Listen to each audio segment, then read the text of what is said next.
예수님은 씨 뿌리는 자에 비해서 씨가 본인이다, 씨가 말씀이다 라고 얘기하면서 두 번째는 이걸 가리켜 등경 비유, 여러분 많이 들으셨죠? 등불 비유라고 합니다. 주님이 빛이라는 것입니다. 근데 그 빛이 왔는데 빛을 뚜껑으로 덮거나 아니면 말 밑에다가 두는 사람이 어디 있겠느냐. 빛이 오면은 빛은 모든 사람들이 들어가면서 보게 하기 위함이다. 그래서 빛은 숨은 것이 장차 드러나지 아니할 것이 없고, 그리고 감추인 것이 나타나지 않을 것이 없다. 구약에서는 오실 예수님을 썼잖아요. 그 오실 예수님이 마침내 오셨다. 당신을 얘기하시는 거예요. 당신이 이제는 더 이상 감추지 않는다. 주님이 오심으로 바로 감추인 보화 되신 그분이 드러나셨다라는 것을 말씀해요. 자, 이것이 이제 비유잖아요. 말씀한 거잖아요. 그래서 경고를 그 다음 절에 18절에 하시는데요, 18절이 이 등경 비유를 주신 이유입니다. 그러므로, 앞에 씨 뿌리는 비유했잖아요. 등경 비유했잖아요. 그러므로 이 비유를 준 것은 너희가 어떻게, 여러분 여기에 목적어가 빠졌죠. 깍히 표하시고, 목적어가 뭘까요? 말씀을 들을까. 너희가 어떻게 말씀을 들을까? 스스로 삼가라. 이 말은 이제 옛날 어른들로 말하면 옷깃을 여며라 이런 거잖아요. 그 원어적으로도 이 말씀은 명심하여 들어라, 귀담아 들어라, 빼앗기지 말아라, 바로 이 말씀이죠. 그런데 스스로 삼가라고 하는 이제 블레페테라고 하는 헬라 말인데, 여러분 이 말을 여러분 많이 들어보셨을 거예요. 바로 블레포라고 하는 단어예요. 이 블레포라는 말은 사도 바울이 그 자기가 낳은 다음에 그 순간 하늘을 바라봤다라고 하는 보다라는 말이 블레포라는 말입니다. 근데 삼가라, 이 말씀을 스스로 삼가라는 게 뭐냐면 주님만 바라보라는 거예요. 온 마음을 쏟아서 그 말씀하신 분을 바라봐야지만이 말씀을 빼앗기지 않는다. 여러분, 누군가하고 얘기할 때 그 사람을 쳐다보지 않고 듣는 거 되게 기분 나쁘죠. 그 사람의 눈을 바라보고 마음을 모으잖아요. 이 말이 스스로 삼가랍니다. 또 다른 말로 뭐냐면 깨닫는다. 그러니까 그 말씀을 깨달아야 된다. 무슨 말씀인지를. 자, 그런데 왜 그러냐 하면은 18절 다시 한번 볼까요? 스스로 삼가라. 누구든지 또 빠진 게 있어요. 말씀이 있는 자는. 그렇죠. 예수님이 있는 자는 받겠고 말씀이 있는 자는 다 받아요. 그런데 그 말씀이 없는 자는 있는 줄로 아는 것까지도 빼앗긴다. 이 말씀이라는 것이 예수님이 이렇게 중요하다는 것입니다. 예수님 없이 우리가 이 땅에서 모아둔 것이 얼마나 가겠습니까? 그 영원하지 않잖아요. 근데 우리는 예수님을 잃어버리고 내가 모은 것이 내 인생을 끌고 갈 줄로 착각하잖아요. 그래서 오늘 말씀에 말씀이 있는 자와 없는 자의 결과를 말씀하고 있지요. 자, 이것이 첫 번째 등경 비유였습니다. 두 번째 비유는 소위 새로운 공동체의 발현이라고 하는, 바로 예수님 이후부터 가족 구성이 바뀌었어요. 여러분, 유대인이나 우리나라는 혈연 공동체를 굉장히 중요시 여기잖아요. 그런데 오늘 예수님이 어떤 말씀하시냐, 사건이 19절에서 이런 사건이 일어나요. 시작.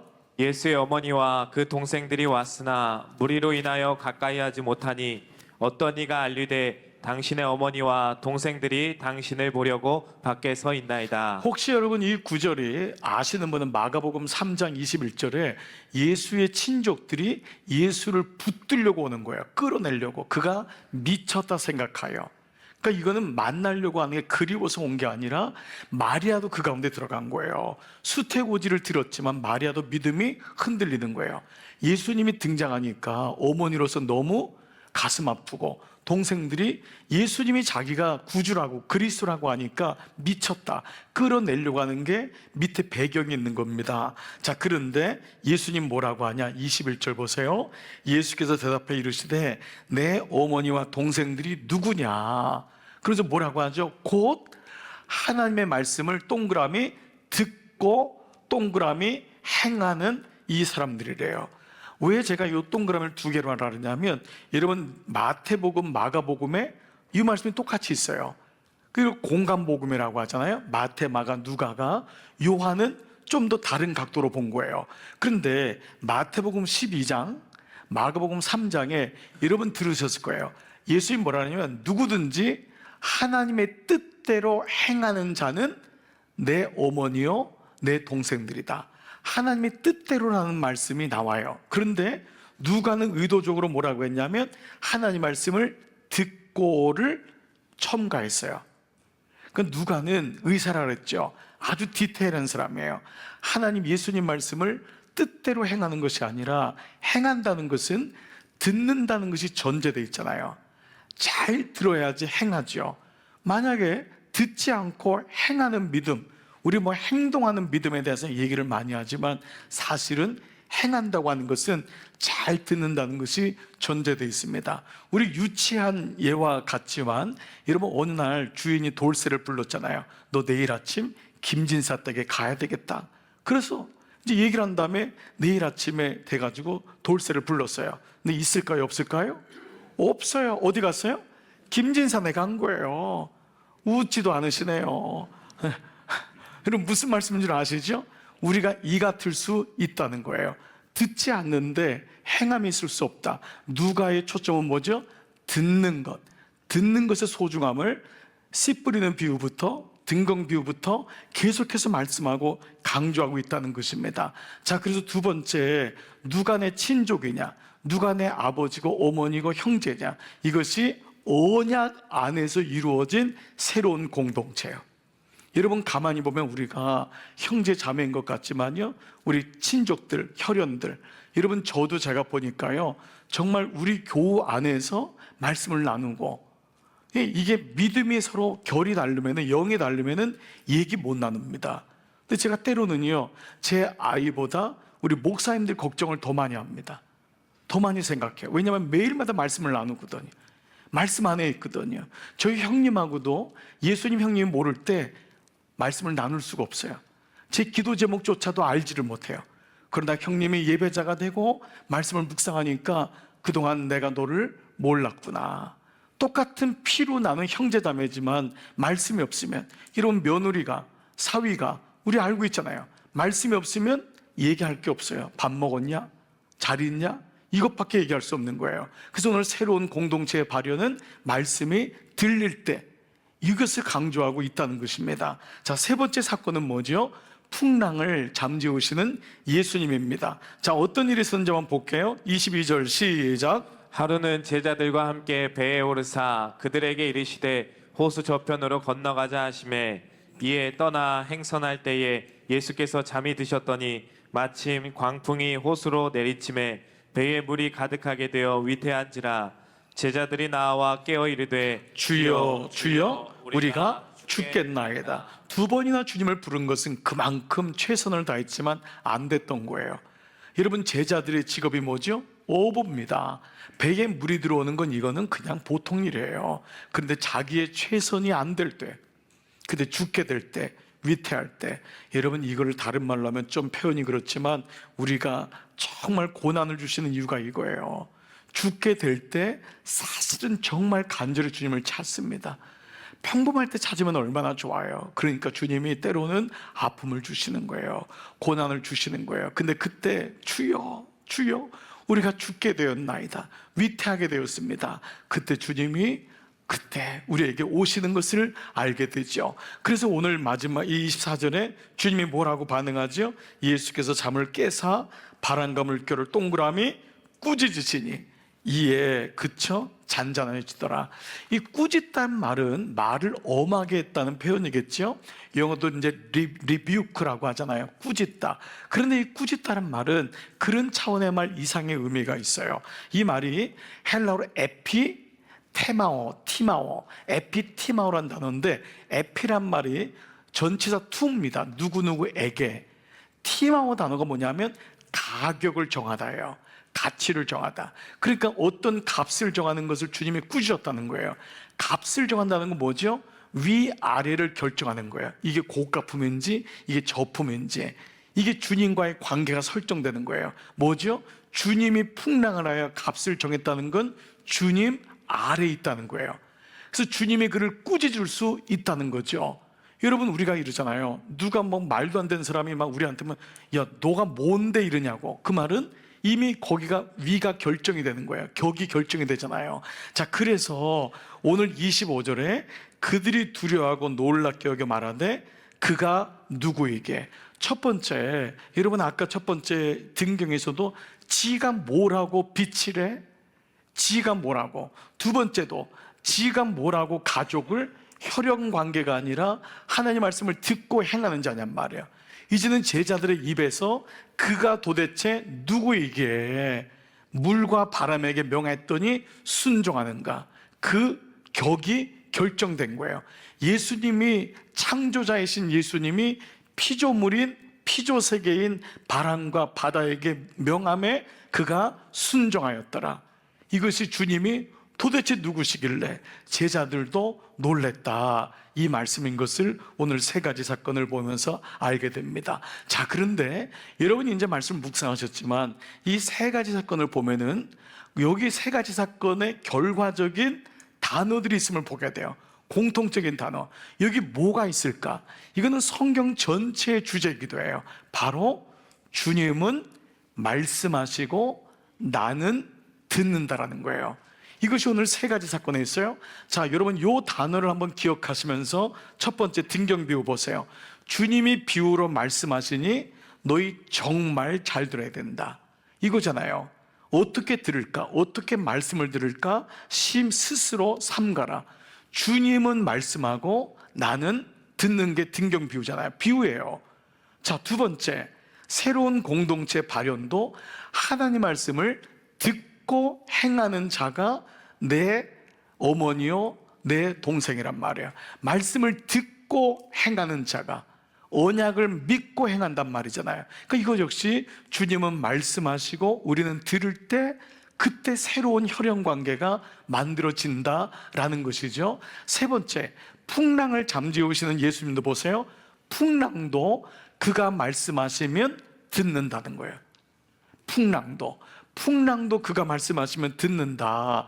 그때 우리는 비로소 도대체 이분이 누구길래, 당신이 빛이라고 하며 우리가 그것을 듣고, 당신이 새로운 가족 형태를 말할 때 듣고 풍랑을 향해 꾸짖으니 듣는다라고 하는 이 말씀이 이어지는 거죠. 자, 이와 같이 주님은 당신을 드러내세요. 그런데 여러분, 이 세 가지 사건은 사실은 계속되는 사건 중에 하나인데, 저는 이 한 주간 말씀을 묵상하다가 문득 생각이 나는 게, 과연 주님이 말씀하시고 나는 듣는 것 중에 그분이 누구신지를 너무도 샤킹하게, 너무도 놀랍게 말씀하시는 부분이 이 말씀이 아닐까라는 생각이 들었어요. 바로 마태복음에 있는 말씀인데, 여러분이 잘 아시는 18장 18절, 수고하고 무거운 짐진 자들아 다 내게로 오라, 내가 너희를 쉬게 하리라. 우리는 일반적으로 이 말씀을 많이 들었기 때문에 당연하지 뭐, 내가 주님께 짐을 가져가는 거지, 우린 이렇게 듣지만, 이 말씀을 처음 듣는 분도, 여러분도 이 말씀을 다시 묵상하면 이게 진짜 놀라운 거예요. 수고하고 무거운 인생의 짐을 진 자들이 주님께 오라는 거예요. 나에게 짐을 맡기라는 거예요. 그때 너희가 쉼을 얻게 할 것이다 라고 말씀하세요. 자, 이 말씀의 배경 전제는 뭐죠? 모든 인생이 짐을 지고 있다는 것입니다. 모든 인생이 짐을 안 진 사람은 아무도 없다는 거예요. 이런, 만약에 신문 광고에 누군가가 이런 광고를 했어요. 여러분의 짐을 대신 저드립니다. 여러분의 짐을 대신 저드립니다. 만약 이런 광고를 냈다면 그 사람은 미쳤거나 사기꾼일 것입니다. 아니, 어떻게 우리의 인생을 대신 줄 사람이 어디 있습니까? 여러분, 우리 교회도 지금 암으로, 지금 자녀들의 장애로 고통받고 있는 분들이 꽤 있습니다. 여러분, 제가 그분들이 예배 사이에 기도받으러 올라오시면 정말 간절히 기도를 드려요. 그런데 그분들의 짐을 제가 대신 져줄 수가 없어요. 그분들의 암을 제가 대신, 자녀의 장애를 제가 대신 짊어질 수가 없어요. 인생은 어떤 누구도 자기의 짐을 대신 질 수가 없는데, 예수님은 어떻게 인생의 짐을 자기에게 지우라고 말씀하고 있을까요? 정신이 올바른 사람이라면 이 말씀은 하는 사람은 정신 나갔거나 미쳤거나 사기꾼이라고 할 수 있다면, 그런데 만약에 예수님은 사기꾼이나 그렇다면 미친 사람이거나 그렇지 않다면 실제로 우리의 인생의 무거운 짐을 져줄 수 있는 분이라는 것입니다. 이어지는 29절 보면 더 놀라운 말씀이 있습니다. 자, 29절 보면 다 같이 읽을게요. 시작. 나는 마음이 온유하고 겸손하니 나의 멍에를 메고 내게 배우라. 그리하면 너희 마음이 쉼을 얻으리니. 자, 여러분 무슨 말씀이죠? 주님은 무조건 우리의 짐을 당신에게 다 맡기고 없애는 것만이 아니라 우리의 짐을 맡아주는 대신에 예수님이 준비한 멍에 짐을 지라고 말씀합니다. 여러분, 이것이 복음회로의 초청인 거예요. 예수님이 우리에게 오면은 아무 걱정도 없어, 너 팔자 고친다, 이것이 아니라 대신에 주님이 주시는 멍에가 있다는 거예요. 이게 복음인 것입니다. 예수님께로 올 때 거기에 진짜 복음의 소식, 살리는 소식이 있는데 우리가 져야 될 예수님이 주시는 멍에가 있다는 거예요. 자, 첫 번째, 주님이 뭐라고 하냐면 모든 짐진 자들은 내게로 와라, 내가 쉬게 할 것이다. 그러면서 나는 마음이 온유하고 겸손하니, 주님이 사랑의 본질임을 말씀하시면서 첫 번째, 나의 멍에를 매라는 거예요. 멍에는 소가 달구지나 쟁기를 끌기 위해서 목에다가 거는 거죠. 멍에, 그렇죠, 멍에. 여러분, 사랑의 멍에 여러분 들어보셨나요? 네, 그런 멍에가 있죠. 멍에는 끌려가기 위해서, 끌고 가기 위해서 내가 매는 겁니다. 기구입니다. 그런데 예수님 당시의 멍에는 2마리 소가 끄는 겁니다. 그러니까 이 말씀을 들은 사람은 2마리 소가 끄는 멍에를 연상했을 거예요.